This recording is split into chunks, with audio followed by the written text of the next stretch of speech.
അയ്യോ എന്റെ പൊന്നു മോളെ, ആ രാധമ്മയുടെ വർത്താനം കേട്ടാണ്ടല്ലോ ചിരിച്ചു പോകും. ആരാ മീ രാധമ്മ ചേച്ചി? ആ രാധമ്മ ആരാന്ന് മോക്ക് അറിയത്തില്ലേ? നമ്മുടെ ആ തൊട്ട് താഴത്തെ വീട്ടിൽ കാണുന്നേ രാധമ്മ. ഇന്നലെ മോരുകറി കൊണ്ടുപോയ പാത്രം കൊണ്ട് വന്നില്ലായിരുന്നു? അന്നേരം മോളെ പരിചയപ്പെട്ടതല്ലേ, മറന്നുപോയോ? കൊറേ പേര് വന്നതുകൊണ്ട് ഇതിപ്പോ ആരാന്ന് എനിക്ക് മനസ്സിലാവുന്നില്ല. ആ, അത് ശരിയാ. എത്ര പേര് ഇന്നലെ വന്നു. ഒരുത്തിയാണെങ്കിൽ സാമ്പാർ കറിയും കൊണ്ട് പോയിട്ട് അതിന്റെ പാത്രവും കൊണ്ട് വന്നു. ഒരുത്തിയാണെങ്കിൽ ബിരിയാണി കൊണ്ടുപോയിട്ട് അതിന്റെ പാത്രം കൊണ്ട് വന്നു. പച്ചടീന്റെ പാത്രം കൊണ്ട് വേറെ ഒരുത്തി വന്നു. എന്തിനാ അച്ചാർ കൊണ്ടുപോയപ്പോ കുഞ്ഞു പ്ലേറ്റും കൊണ്ട് വരെ വന്നു. അപ്പൊ പിന്നെ എല്ലാരെയും കൂടെ കണ്ടിട്ട് മോള് ഇതെങ്ങനെ ഓർക്കാൻ വേണ്ടിട്ടാ. ആ ആ എല്ലാരെയും പോലെയല്ല ഈ രാധമ്മ ഇടയ്ക്കിടയ്ക്ക് ഇവിടെ വരുന്നതാ. അന്നേരം പരിചയപ്പെടാം. അല്ല, അവരെന്താ അമ്മയോട് പറഞ്ഞു എന്ന് പറഞ്ഞേ? അവരെന്റെ പുതിയ മരുമോളെ കുറിച്ച് ഇങ്ങനെ പറഞ്ഞ കാര്യങ്ങളൊക്കെ എന്നോട് പറയുമായിരുന്നു. എന്നെ കുറിച്ചാണോ? ആ, പിന്നെ എന്റെ പുതിയ മരുമോൾ ആരാ? മോളല്ലേ? അയ്യോ, എന്താ പറഞ്ഞേ? ആ, അവര് പറഞ്ഞത് എന്താന്ന് ചോദിച്ചിട്ടുണ്ടെങ്കിൽ നല്ല കാര്യമാ. അവര് പറയാ, ഓ ഇത്രയും നല്ലൊരു പെങ്കൊച്ചി ഈ പഞ്ചായത്തിൽ വേറെ ഇല്ല, ഇത്രയും പഠിപ്പും വിവരവും ഒക്കെ ഉള്ളതേ, അത് പറയുമായിരുന്നു. പിന്നെ ഇത്രയും സ്വത്തൊക്കെ ഉള്ള വീട്ടിലെ പെങ്കൊച്ചിനെ എന്റെ മകൻ എങ്ങനെ വളച്ചെടുത്തു എന്നൊക്കെ ചോദിക്കുക. അവളുടെ ഓരോ വർത്താനമൊക്കെ അങ്ങനത്തിനാണ്. കോഴികളെ കൊണ്ടൊക്കെ എന്തൊരു ശല്യമാണെന്ന് ചോദിച്ചിട്ടുണ്ടെങ്കിൽ എനിക്ക് വയ്യ. എന്താടി?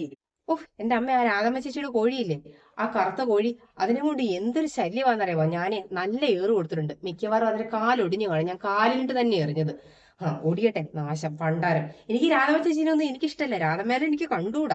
ദൈവമേ, അതവിടെ വന്ന് വിശന്നാന്ന് ഓർത്തിട്ട് ഞാൻ ഇച്ചിരി ചോറ് ബാക്കി ഉണ്ടായിരുന്നു ഇട്ട് കൊടുത്തതാ. അത് കുത്തിപ്പെറുക്കി തിന്നുമായിരിക്കും. നീ എന്തിനാ അതിനെ ഓടിച്ചു വിട്ടത്? കഷ്ടം. അതവിടെ ഒന്ന് തിന്നോളൂലായിരുന്നോ? ഞാൻ ചോറിട്ട് കൊടുത്തോണ്ടാ പാവം അതിങ്ങോട്ട് വന്നത്. അല്ലെ അതങ്ങനെ വരുന്നൊന്നുമല്ല. അതിനെ കൊണ്ട് ഒരു ശല്യമുള്ള കോഴിയല്ല. അയ്യോ പാവം, അതിന്റെ കാലൊടിഞ്ഞു കാണും ചേച്ചി. എറിയണ്ടായിരുന്നു. ആന്നേ, അതിന്റെ കാലിന് വല്ലതും പറ്റുമോ എന്തോ. അങ്ങനൊന്നും എറിയരുത് കോഴീനെയൊക്കെ. അതൊരു ജീവനല്ലേ ഒന്നുമില്ലെങ്കിലും. ഓ, ഇതെന്താ നിങ്ങൾ രണ്ടുപേരും കൂടി എന്നെ തിന്നാൻ വരുവാണോ? ഏ, കൊള്ളാലോ.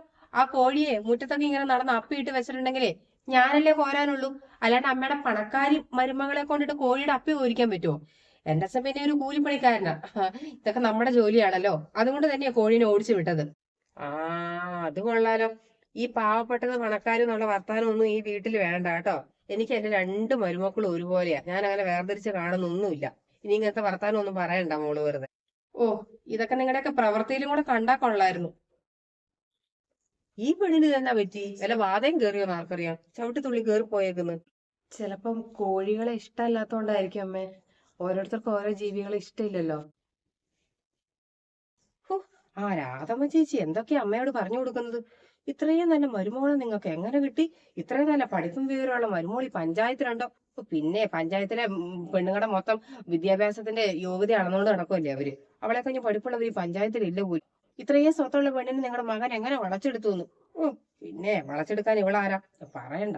അതുകൊണ്ട് തന്നെ അവരുടെ കോഴിക്കിട്ട് നല്ല ഏറ് കൊടുത്തത്. ഇനി മേലാ കോഴി നടക്കൂല. ഇങ്ങോട്ട് വരട്ടെ രാധമ്മ. എത്ര നാൾ ഞാനിങ്ങോട്ട് കല്യാണം കഴിച്ചു വന്നിട്ട് അവരെന്നെ കുറിച്ചൊരു നല്ല വാക്ക്. ഇന്നലെ കയറി വന്ന അവളെ ഇങ്ങനെ പൊക്കി പിടിച്ച് പറയുവാണ്. ഓ, നിങ്ങളുടെ മരുമോളെ കുറിച്ചാണ് ഇപ്പൊ എല്ലാരും ചർച്ച പോലും ചർച്ച. അമ്മ പോയിട്ട് കുറെ നേരം ആയായിരുന്നോ മോളെ? അമ്മ പോയിട്ടൊരു 10 മിനിറ്റേ ആയുള്ള അമ്മായി. ഓ, അപ്പൊ പിന്നെ വരാൻ വേണ്ടിട്ട് ഒത്തിരി താമസിക്കുമായിരിക്കും. എനിക്കാണെങ്കിൽ വേഗം പോകുകയും വേണമായിരുന്നു.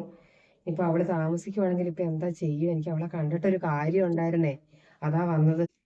അല്ല, അമ്മായി വന്നിട്ടുണ്ടായിരുന്നോ? ആ, നിന്റെ അനക്കൊന്നും കേൾക്കാതായപ്പോ ഞാൻ വിചാരിച്ചു നീ ഇവിടെ ഇല്ല, നിന്റെ വീട്ടിലെങ്ങാനും ഇനി പോയോന്ന് വിചാരിച്ചു. ഇല്ലമ്മായി, ഞാനേ പിള്ളേർ അപ്പുറത്തെ വീട്ടിൽ ട്യൂഷന് പോകുന്നുണ്ട്. അപ്പൊ അവരെ അങ്ങോട്ട് കൊണ്ടാക്കാൻ വേണ്ടിട്ട് പോയതാ. നീ എന്തിനാണ് ഈ പെങ്കൊച്ചെ വലിയ വീട്ടിൽ കൊണ്ട് ട്യൂഷന് പൈസ കൊടുക്കുന്നത്? ഇവള് പഠിപ്പിച്ചോളിയല്ലേ? ഇവളുടെ അത്രയും പഠിപ്പും വിവരവും വിദ്യാഭ്യാസവും ഒക്കെ നീ ഈ ട്യൂഷന് കൊച്ചിനങ്ങളെ കൊണ്ട് ചേർക്കുന്ന അവിടുത്തെ ട്യൂഷൻ ടീച്ചർക്ക് പോലും കാണിയല്ല. പിന്നെ ഇതിന് വേറെ വല്ലയിടത്തും കൊണ്ട് ട്യൂഷന് വിടുന്നത്? അത് തന്നെ, ഞാൻ പഠിപ്പിച്ചോളാം. എനിക്ക് പഠിപ്പിക്കാനൊക്കെ ഭയങ്കര ഇഷ്ടമാ. അതിന് കുറെ വിദ്യാഭ്യാസം ഉണ്ടായിട്ടൊന്നും കാര്യമൊന്നുമില്ല. ഈ കുട്ടികളെ പഠിപ്പിക്കുന്നതൊക്കെ ഒരു നേക്ക. അതെല്ലാരെ കൊണ്ടൊന്നും പറ്റുന്ന കാര്യമൊന്നുമല്ല. എന്നെ പണ്ട് പഠിപ്പിച്ചൊരു ടീച്ചറുണ്ട്. 1ാം റാങ്കോട് കൂടി പാസ്സായതാ കാര്യം. പക്ഷെ കുട്ടികളെ പഠിപ്പിക്കാൻ അറിയത്തില്ല. അതുകൊണ്ട് ഈ പഠിപ്പും വിവരമൊക്കെ കൂടി പോയെന്ന് വിചാരിച്ച് പിള്ളേരെ പഠിപ്പിക്കണം എന്ന് അറിയണമെന്നൊന്നുമില്ലല്ലോ. അതിപ്പോ അതിനൊരു വശമുള്ളിടത്തോടെ തന്നെ ചേർത്തിട്ടേ കാര്യമുള്ളൂ. എനിക്ക് പഠിപ്പിക്കാനൊക്കെ അറിയാൻ ചേച്ചി. അതിന് നിനക്ക് പിള്ളേരുണ്ടാകുമ്പോൾ പഠിപ്പിച്ചോ. എന്റെ പിള്ളേരെ പഠിപ്പിക്കുന്നത് ഇത്ര നിർബന്ധം എന്താ? അവനവന്റെ പിള്ളേരുണ്ടാകുമ്പോ ഇഷ്ടം പോലെ പഠിപ്പിക്കാലോ. നീ എവിടെയാന്ന് വെച്ചാൽ കൊണ്ടുപോയിട്ട് പിള്ളേരെ പഠിപ്പിക്കും. അയ്യോ, എല്ലാ പൈസയും കൊടുത്തിട്ട് അങ്ങോട്ട് ട്യൂഷന് വിടുന്നതെന്ന് അറിയാമോ? അവൾക്ക് അതാ ഇഷ്ടമെങ്കിൽ അവള് കൊണ്ട് പഠിപ്പിക്കട്ടെ. അല്ല പിന്നെ. അല്ല, അമ്മായി കല്യാണം കഴിഞ്ഞ് പോയിട്ട് ഇപ്പൊ പെട്ടെന്നൊരു വരവ് എന്താ? വീട്ടിൽ പെണ്ണെ, ഞാനേ നമ്മുടെ കുഞ്ഞുമോൻ ഒരു വണ്ടി എടുത്തത് 2 മാസമായിട്ട് അടവ് തെറ്റി കിടക്കുവാ. അപ്പൊ അത് അടയ്ക്കാൻ വേണ്ടിയിട്ടായിരുന്നു. അപ്പൊ പൈസക്കാണെങ്കിൽ ഒരു നിവൃത്തിയില്ല, അവനാണെങ്കിൽ പണിയും ഇല്ല. ഇപ്പൊ ഒരു മാസം കൂടെ കഴിഞ്ഞാലേ പണിയും ഉണ്ടാവുള്ളൂ. അന്നേരം ഞാൻ ഇവിടെ ഇപ്പൊ നിങ്ങളുടെ അമ്മേനെ കണ്ടിട്ടേ എന്തെങ്കിലും ഒരു പവന്റെ എന്തെങ്കിലും പണയം വെക്കാൻ വേണ്ടിയിട്ട് തരുമോ എന്ന് ചോദിക്കാൻ വേണ്ടിയിട്ടായിരുന്നു. അടുത്ത മാസം മുതൽ അവൻ പണിക്ക് പോകാൻ തുടങ്ങുക, പണി ശരിയായിട്ടുണ്ട്. അന്നേരം പിന്നെ പെട്ടെന്ന് തന്നെ അങ്ങ് എടുത്ത് തരികയും ചെയ്യാം എന്ന് വിചാരിച്ചിട്ട് വന്നതായിരുന്നു. ഓ, ഇവിടെ അമ്മേനോട് സ്വർണം മേടിക്കാൻ വേണ്ടി വന്നതാണോ? അതിന് അമ്മയുടെ അടുത്ത് എന്തുണ്ടായിട്ടാ? ഈ ലോൺ അടയ്ക്കാനൊന്നും നിവൃത്തിയില്ല, പിന്നെ വണ്ടി എടുക്കാൻ നിന്നത് എന്തിനാ? അമ്മയുടെ കഴുത്തിൽ ആകെയുള്ളൊരു മാലയാ, അത് അമ്മായി വാങ്ങിച്ചുകൊണ്ട് പോയിട്ട് അമ്മ എന്താ കഴുത്തും പറിച്ച് നടക്കണോ? അമ്മായിനെ പോലെ ഓൾഡ് ഇട്ടുകൊണ്ട് നടക്കണോ? അത് ഭയങ്കരമായി പോയല്ലോ. എങ്ങനെ ചോദിക്കാൻ തോന്നുന്ന ഞാൻ വിചാരിക്കുന്നേ. ഒരു പവന്റെ സ്വർണം മതിയെങ്കിൽ ഞാൻ തരാം അമ്മായി. അയ്യോ, മോളുടെ ഒന്നും വേണ്ട മോളെ. ഇപ്പൊ കല്യാണം കഴിഞ്ഞ് ഇങ്ങോട്ട് വന്നിട്ട് അധികം നാൾ പോലും ആയില്ലല്ലോ. അതൊന്നും ശരിയല്ല. അമ്മായി വേറെ എന്തെങ്കിലും വഴി കണ്ടോളാം. വേണ്ട, അതൊന്നും സാരമില്ല. എൻ്റെ അടുത്ത് സ്വർണം ഉണ്ടല്ലോ, ഞാൻ എന്തായാലും തരാം. അമ്മായി അവിടെ നിൽക്ക്. എന്തായാലും അമ്മയുടെ അടുത്ത് നിന്ന് വാങ്ങിക്കാൻ വന്നതല്ലേ, ആവശ്യമുള്ളതുകൊണ്ടല്ലേ, സാരമില്ല. ആ,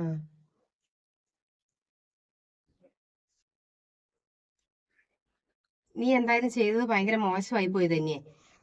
ഇതെന്റെ മുഖത്തടിച്ചതിന് തുല്യം തന്നെയാ. എന്താ ചേച്ചി? നിന്റെ കയ്യിൽ കുറെ സ്വർണ്ണം ഉണ്ടെന്ന് വെച്ച് നീ അധികം അഹങ്കരിക്കാനൊന്നും നിൽക്കരുത്. ഇതിപ്പോ നീ സ്വർണ്ണം ഇങ്ങോട്ട് കൊണ്ടുവന്നിട്ടുണ്ടെങ്കിൽ അതിപ്പോ ഇവിടെ അമ്മയും നിന്റെ ഭർത്താവും ഒക്കെ വന്നതിന് ശേഷം അവരുടെ അഭിപ്രായം ചോദിച്ചിട്ട് നിനക്ക് എടുത്തു കൊടുത്താൽ പോരെ. അല്ലാണ്ട് ഇങ്ങോട്ട് വന്ന് ചോദിക്കുന്ന പാടെ ഞാൻ തരാമെന്നും പറഞ്ഞിട്ട് സ്വർണ്ണം എടുത്തു കൊടുക്കേണ്ട കാര്യമൊന്നുമില്ല. ഒന്നുമില്ലെങ്കിൽ നിന്റെ ചേട്ടത്തിയമ്മയെ ഞാനിവിടെ ഉണ്ട്, നീ എന്നോടൊരു അഭിപ്രായം ചോദിക്കണ്ടേ? അയ്യോ ചേച്ചി, ഞാൻ അമ്മേനെ വിളിച്ച് ചോദിച്ചായിരുന്നു. അത് മാത്രമല്ല ചേട്ടനെയും വിളിച്ച് ചോദിച്ചു. അവര് സമ്മതിച്ചതുകൊണ്ടാണ് ഞാൻ കൊടുത്തത്. ഓ, അമ്മയുടെയും മറ്റുള്ളവരുടെയൊക്കെ മുമ്പിൽ വലിയ നന്മമരം കളിക്കുമായിരിക്കും. എന്നെ മോശക്കാരിയായിട്ട് ചിത്രീകരിക്കണം, നിനക്ക് അത്രേ ഉള്ളൂ. നിന്റെ ഉദ്ദേശം അതല്ലേ? ചേച്ചി വെറുതെ ഇങ്ങനൊന്നും പറയരുത്. ഞാൻ അങ്ങനെയൊന്നും എന്റെ മനസ്സിൽ പോലും വിചാരിച്ചിട്ടുള്ള കാര്യമല്ല. അവരുടെ കയ്യിൽ അത്രയും ബുദ്ധിമുട്ടുള്ളത് കൊണ്ടല്ലേ നമ്മുടെ മുന്നിൽ വന്ന് കൈ നീട്ടുന്നത്. ബുദ്ധിമുട്ടില്ലെങ്കിൽ ആരും ആരുടെ മുന്നിൽ കൈ നീട്ടൂലല്ലോ ചേച്ചി. അല്ല തന്നെ, ഞാൻ അമ്മായിയോട് പറഞ്ഞത് മൊത്തം നീ കേട്ടതല്ലേ? ഞാനത് പറഞ്ഞുകൊണ്ടിരിക്കുമ്പോൾ തന്നെ നിനക്ക് സ്വർണം തരാമെന്ന് നീ പറയേണ്ട കാര്യമുണ്ടോ? നീ അങ്ങനെ പറഞ്ഞാൽ ഉദ്ദേശം മനസ്സിലാക്കാനുള്ള ബുദ്ധിയും ബോധമൊക്കെ എനിക്കുണ്ട്. ഞാൻ ചോറ് തന്നെയാണ് തിന്നുന്നത്, എനിക്കതൊക്കെ മനസ്സിലാവുകയൊക്കെ ചെയ്യും. ഒരു കാര്യം നീ മറക്കരുത്, നിന്റെ ചേട്ടന്റെ ഭാര്യയാ ഞാന്. ആ ഒരു ബഹുമാനം നീ എനിക്കും കൂടെ കുറച്ച് തരണം. ഇത് നീ എനിക്ക് ഈ വീട്ടിൽ ഒരു വിലയും തരുന്നില്ല. അതെങ്ങനെ വില തരുന്നേ? നീ നോക്കുമ്പോ ചേട്ടത്തിയമ്മ ഒന്നുമില്ലാത്ത ഒരു എച്ചി, കൂലിപ്പണിക്കാരന്റെ മോള്, ഒന്നുമില്ലാത്തവള്. ഈ ഒന്നുമില്ലാത്തവളോടൊക്കെ എന്തിനാ അഭിപ്രായം ചോദിക്കുന്നത് അല്ലേ? നിന്റെ തോന്നിയാസം പോലെ നടക്കട്ടെ, ഞാനൊന്നും പറയുന്നില്ല.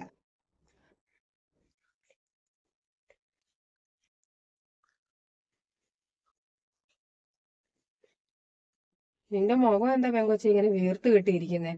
ഏ, അമ്മ, അവക്ക് എന്നെ ഒരു ബഹുമാനവും ഇല്ല. ഒന്നില്ലെങ്കിലും അവളുടെ ഭർത്താവിന്റെ ചേട്ടന്റെ ഭാര്യയല്ലേ ഞാന്. ആ ഒരു ബഹുമാനം എനിക്ക് തരണല്ലോ. ഇന്നിപ്പോ അമ്മായി വന്നപ്പം ഇവിടെ ഞാനുണ്ടായിട്ടും എന്നോടൊരു അഭിപ്രായം ചോദിക്കാതെ അവളെ സ്വർണം എടുത്ത് കൊടുത്തത് അഹങ്കാരം, അല്ലാണ്ട് എന്താ പറയണ്ടേ ഇതിനൊക്കെ?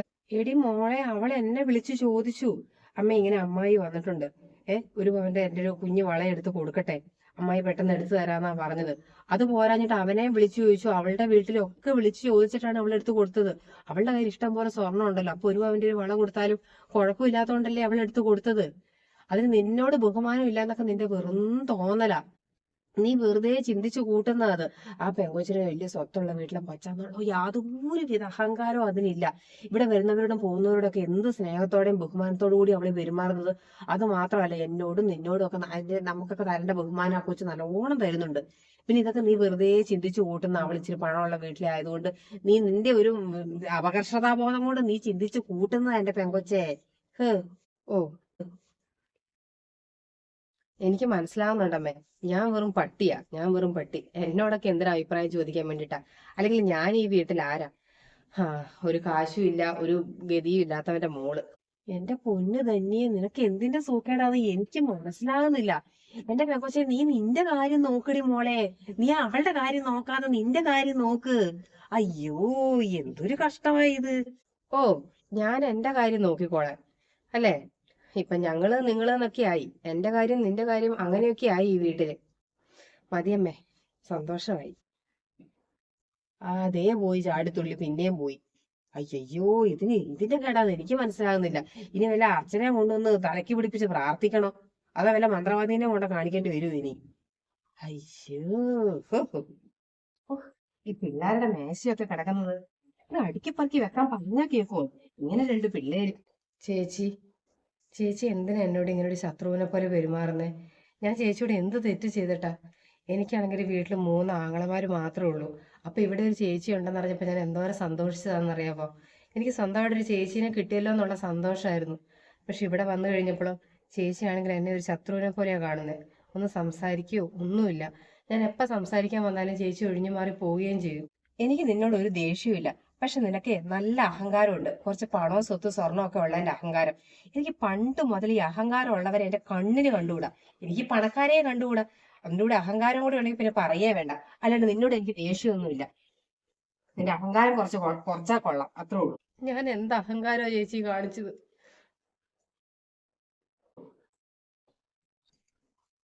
ചേച്ചി എന്തിനാ ചേച്ചി അവളോട് എപ്പോഴും വഴക്ക് കൂടുന്നത്? നിങ്ങൾ സ്നേഹമായിട്ടൊന്ന് കഴിഞ്ഞുകൂടെ? കൊള്ളാം. നിന്റെ ഭാര്യ പറഞ്ഞു വിട്ടതാണോ നിന്നെ എന്റെ അടുത്തോട്ട്? എന്നോട് ചോദിക്കാൻ വേണ്ടി പറഞ്ഞു വിട്ടതാണോ അവള് കൊള്ളാലോ. എന്തുണ്ടെങ്കിലും അപ്പൊ തന്നെ ഭർത്താവിനോട് പോയി പറഞ്ഞ് വീട്ടിൽ പ്രശ്നം ഉണ്ടാക്കിക്കാൻ നോക്കുക. എന്തെങ്കിലും ഉണ്ടെങ്കിൽ പരസ്പരം പറഞ്ഞു തീർത്താ പോരെ? നിന്നോട് പറയണോ വന്നിട്ട്? ചേച്ചി അവൾ എന്നോടൊന്നും പറഞ്ഞിട്ടൊന്നുമില്ല. അവളുടെ മുഖത്തെ സങ്കടം കണ്ടിട്ട് ഞാൻ ചോദിച്ചതാ. കൊള്ളാടെ എന്തായാലും അസലായിട്ടുണ്ട്. ഞാനിങ്ങോട്ട് കല്യാണം കഴിഞ്ഞ് വന്നിട്ട് 8 കൊല്ലം കഴിഞ്ഞു. ഇന്ന് വരെ ഈ വീട്ടിൽ അങ്ങോട്ടും ഇങ്ങോട്ടും എന്തെങ്കിലും ഒരു അഭിപ്രായ വ്യത്യാസമോ ഈ കൂട്ടുചോദ്യം പറച്ചിലോ എന്തെങ്കിലും ഉണ്ടായിട്ടുണ്ടോ? എത്ര സമാധാനത്തോട് കഴിഞ്ഞിരുന്ന വീടായത്. നിന്റെ ഭാര്യ ഇങ്ങോട്ട് ഇപ്പം വന്നിട്ട് 1 മാസം ആയതേ ഉള്ളൂ. അപ്പത്തേക്കും തുടങ്ങി ഇവിടെ വഴക്കും അങ്ങോട്ടും ഇങ്ങോട്ടും കാണാൻ മേലാത്ത അവസ്ഥയിൽ. നീ എന്നെ കാണുമ്പോൾ നിന്റെ പെരുമാറ്റമൊക്കെ കാണുമ്പോഴേ എനിക്ക് മനസ്സിലാവുന്നുണ്ട് അവൾ എന്തൊക്കെയോ നിന്നോട് വന്ന് പറഞ്ഞു തരുന്നുണ്ടെന്ന്. മുമ്പത്തെ പോലെ ഒരു ബഹുമാനവും നിനക്ക് എന്നോടില്ല. അത് മാത്രമല്ല, നീ മുഖം വീർപ്പിച്ച് നടക്കുന്ന കാണുമ്പോഴേ എനിക്ക് കാര്യങ്ങളൊക്കെ മനസ്സിലാവുന്നുണ്ട്. പിന്നെ ഞാൻ ഈ ചോദ്യത്തിനും പറച്ചിലിനും അങ്ങോട്ടും ഇങ്ങോട്ടും ചോദിക്കാനൊന്നും ഞാനില്ല. എന്റെ ഭർത്താവിനെ വിട്ട് ഞാനൊന്നും അറിയിക്കാറുമില്ല. ചേച്ചിയോട് വർത്താനം പറയാൻ ഞാനില്ല, ഞാൻ പോവാ. ഓ, കോന്തൻ അവനവന്റെ ഭാര്യ പറയുന്നതിന്റെ അപ്പുറമില്ല. ഓ, അവള് പറഞ്ഞു കൊടുക്കുന്നതൊക്കെ അപ്പാടങ്ങ് വിഴുങ്ങിയിട്ടുണ്ട്. ഓ, പണക്കാരിയല്ലേ, എല്ലാവർക്കും പണമുള്ളവളെ മതിയല്ലോ. ഞാനാരാ? മോളുടെ അച്ഛൻ അടുത്ത ആഴ്ച വരും. അപ്പൊ ഞാൻ ആദ്യം വിചാരിച്ചു അച്ഛൻ വന്നിട്ട് അച്ഛനെ കൂടെ കൂട്ടിയിട്ട് വരാന്ന്. പിന്നെ പുള്ളി വിളിച്ചപ്പം പറഞ്ഞു നീ ഇന്ന് തന്നെ പോയേ ശരിയാവൂളെന്ന് പറഞ്ഞു. അതാ ഞാൻ പിന്നെ ഓടി വന്നത്. അയ്യോ, എന്താ പ്രത്യേകിച്ച് എന്തെങ്കിലും കാര്യമുണ്ടോ? ഏ കാര്യം എന്താന്ന് വെച്ചിട്ടുണ്ടെങ്കിൽ ഞങ്ങള് ടൗണിൽ ഒരു വീട് വാങ്ങിയിട്ടുണ്ട്. അപ്പം മോക്ക് അവിടെ ജോലി ശരിയാക്കിയിട്ടുണ്ട്. മോക്ക് അവിടെ നിന്ന് ജോലിക്ക് പോകാം, മോനും അവിടെ നിന്ന് പോകാൻ വേണ്ടിയിട്ട് സുഖമാണല്ലോ. അപ്പൊ അങ്ങനെ ഇവരങ്ങോട്ട് മാറുന്ന കാര്യം പറയാൻ വേണ്ടിയിട്ടാണ് ഞാൻ വന്നത്. എനിക്കിപ്പോ എന്താ പറയണ്ടേന്നൊന്നും അറിയത്തില്ല. മക്കൾ അങ്ങനെ മാറി താമസിക്കുന്നതിനെ കുറിച്ചൊന്നും ഞാൻ ഇന്ന് വരെ ചിന്തിച്ചിട്ടും കൂടിയില്ല. അങ്ങനെ ഒരാൾ വേറെ പോവാന്നൊക്കെ ഓർക്കുമ്പോൾ തന്നെ എനിക്ക് ശരീരം തളരുന്ന പോലെ തോന്നുക. അല്ല, നിങ്ങളുടെ മകൾ ഇവിടുത്തെ സൗകര്യങ്ങളും കാര്യങ്ങളും ഒക്കെ കണ്ട് ഇഷ്ടപ്പെട്ടിട്ട് തന്നെയല്ലേ ഞങ്ങളുടെ അനിയനെ കല്യാണം കഴിക്കണമെന്ന് വാശി പിടിച്ചത്? അവളുടെ ഒറ്റ നിർബന്ധത്തിനല്ലേ നിങ്ങൾ ഈ കല്യാണം നടത്തിയത്? ഇപ്പൊ എന്താ ഇവിടുത്തെ സൗകര്യങ്ങളൊക്കെ പോരാന്ന് നമുക്ക് തോന്നുന്നുണ്ടോ? ഇതിപ്പോ അമ്മേനെ വിഷമിപ്പിച്ചിട്ട് അമ്മയുടെ മോനെ കൊണ്ടിട്ട് ഇവിടുന്ന് മാറി താമസിക്കാൻ വേണ്ടിട്ട് വല്ലാത്ത സൂക്കേടാണല്ലോ ഇവക്ക്. അതിന് നിങ്ങളും കൂടെ വളം വെച്ച് കൊടുക്കുവാണോ? ഞങ്ങൾക്ക് എന്തായാലും അതിന് സമ്മതമല്ല. നിർത്തിടി എവിടുന്ന്. നിന്നോട് ഞാൻ എന്തെങ്കിലും ഇവിടെ സംസാരിച്ചോ? നിന്റെ അമ്മായിയമ്മയോട് ഞാൻ സംസാരിക്കുന്നത്. എന്റെ മകൾ ഒരു പാവമാണെന്ന് മനസ്സിലാക്കിയിട്ട് നീ അവളെ എവിടെയിട്ട് വല്ലാണ്ടങ്ങ് ശ്വാസം മുട്ടിക്കുന്നുണ്ടെന്ന് എനിക്ക് മനസ്സിലായി. നീ ആരാന്നോ നിന്റെ വിചാരം? ആരാന്നോ നിന്റെ വിചാരം? ഓ, നീ ആള് കൊള്ളാലോ.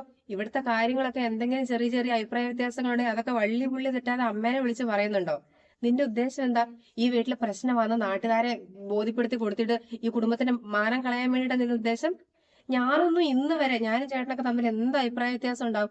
ഇന്ന് വരെ ഞാൻ എന്റെ വീട്ടിലോട്ട് എന്റെ അമ്മേനെ ഒന്നും അറിയിച്ചിട്ടൊന്നുമില്ല. എന്റെ അമ്മയൊന്നും ഒരു കാര്യം ചോദിക്കാൻ ഇന്ന് വരെ ഇങ്ങോട്ട് വരണ്ടേയും വന്നിട്ടില്ല. ഇതിപ്പോ കാശുള്ളതിന്റെ അഹങ്കാരം അമ്മേനെ വിളിച്ച് വരുത്തി ഇവിടുത്തെ കാര്യങ്ങൾ ചോദിക്കാനും ഇവിടുത്തെ അമ്മേന്റെ മകനെ വിളിച്ച് മാറി താമസിക്കാനും. നിന്നോട് നിർത്താൻ ഞാനാണ് പറഞ്ഞത്. അതിനെ ഇത് നിങ്ങളുടെ വീടല്ല കേട്ടോ. ഇവിടെ വന്നിട്ട് എന്നോട് മിണ്ടാതിരിക്കാൻ പറയാൻ നിങ്ങൾക്ക് ഒരധികാരവും ഇല്ല. ആ, നീ ആ പറഞ്ഞത് നേരാ. അപ്പൊ കാര്യങ്ങളൊക്കെ അമ്മ കേട്ടല്ലോ അല്ലേ? ഇനിയിപ്പം ഞങ്ങൾ ഈ തീരുമാനം എടുത്തത് നല്ലതല്ലേ? ഇതിനെക്കുറിച്ച് അമ്മയ്ക്ക് ആലോചിച്ചിട്ട് പറഞ്ഞാൽ മതി. നിങ്ങൾ പറഞ്ഞത് തന്നെയാ നല്ലത്. അവരങ്ങനെ മാറുവാണെങ്കിൽ മാറി താമസിക്കട്ടെ. ഇവർ രണ്ടുപേരും കൂടി തല്ലി പിരിയുന്നതിന് നല്ലത് ഇങ്ങനെ മാറി താമസിക്കുന്നത് തന്നെയാ. അല്ലെങ്കിൽ എന്റെ മക്കൾ രണ്ടുപേരും അങ്ങോട്ടും ഇങ്ങോട്ടും തല്ലും കൂടി ഒന്നൊന്നിനെ കാണാൻ മേലാത്ത വിധം പിരിയുന്നത് എനിക്ക് കാണേണ്ടി വരും.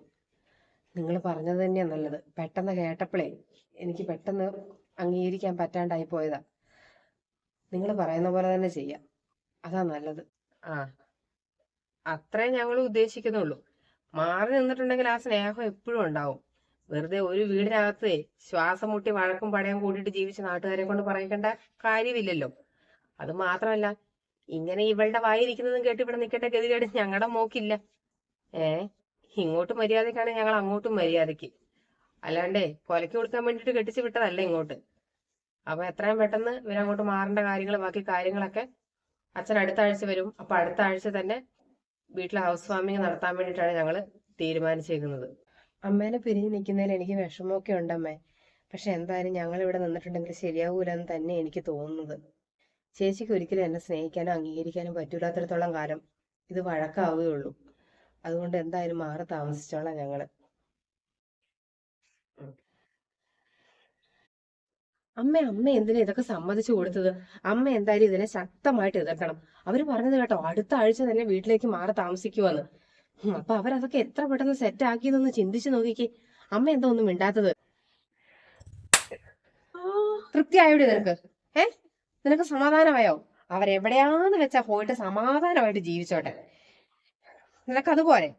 പിന്നെ ഒരു കാര്യം ഞാൻ പറഞ്ഞേക്കാം, ഈ വീട്ടിലെ സകല ചെലവുകളും, അടുക്കളയിലേക്കുള്ളതും കറണ്ട് ബില്ല് അത് ഇത് എന്നും പറഞ്ഞ് ഈ വീട്ടിലേക്ക് എന്തൊക്കെ ചെലവുകളുണ്ടോ അത് മുഴുവൻ വഹിച്ചിരുന്നത് എന്റെ ഇളയ മോനാ. എന്റെ മൂത്ത മോൻ, നിന്റെ കെട്ടിയവൻ. അവന് നിന്റെ ആർഭാടവും ചെലവും കഴിഞ്ഞിട്ട് വേറെ എന്തിനെങ്കിലും കാശ് ബാക്കിയുണ്ടോ? അതുപോലെയല്ലേ, ഒന്ന് പുറത്തോട്ട് പോകണമെങ്കിലോ ഒന്ന് എന്തെങ്കിലും പരിപാടിക്ക് പോകണമെങ്കിലോ അവക്ക് അവിടുത്തെ മുന്തിയ ആൾക്കാരെ കഴിഞ്ഞ് വലിയ തുണി കൊടുത്ത് അത്ര ആർഭാടമായിട്ട് അവക്ക് നടക്കണം. അത് മാത്രമാണോ? ഭക്ഷണ കാര്യത്തിലും എല്ലാം. ഒരു കാര്യം ചെയ്യ്, മോളിനെ പിടിച്ചു വെച്ച് ജീവിക്കേണ്ടി വരും കേട്ടോ. എല്ലാ ചെലവുകളും മൊത്തം അവന് ദിവസം കിട്ടുന്ന വരുമാനം എന്താണെന്ന് നമുക്കറിയാലോ. എല്ലാം അവൻ ഒറ്റയ്ക്ക് ഇനി നോക്കേണ്ടി വരും. അതുകൊണ്ട് എന്റെ മോളത് വര പറഞ്ഞിട്ട് ചെലവ് ചെയ്യാൻ പഠിക്കണം. ഷോ, എന്റെ ദൈവമേ, അമ്മ പറഞ്ഞത് നേരാണല്ലോ. അതൊന്നും ഞാൻ ഓർത്തില്ല. വീട്ടിലെ ചെലവെല്ലാം നോക്കുന്നത് ആ ചെറുക്കനായിരുന്നു. ദൈവമേ, അവരിവിടുന്ന് പോയി കഴിഞ്ഞാൽ പിന്നെ പാല്, പത്രം, അത് ഇത്, കറണ്ട് ബില്ല്, എനിക്ക് വയ്യ. ഇതെല്ലാം കൂടെ നോക്കി വരുമ്പോഴത്തേക്കും ചേട്ടന് ഒരു മാസം ആരുടെയും കയ്യിൽ നിന്ന് വല്ല പൈസയും വായ്പ മേടിക്കേണ്ടി വരും. ഷോ, ഇത് സിനിമ കാണാൻ പോകാനും കറങ്ങാൻ പോകാനും അടിച്ചു പൊളിക്കാനും ഒന്നും പറ്റൂല. അയ്യോ എന്റെ ദൈവമേ. എന്നാലും ഇവരിങ്ങനെ മാറി പെട്ടെന്ന് പോകുമെന്ന് ഞാൻ വിചാരിച്ചുമില്ല. ഈ അമ്മ ഈ അടി നേരത്തെ അടിക്കുമായിരുന്നെങ്കിൽ.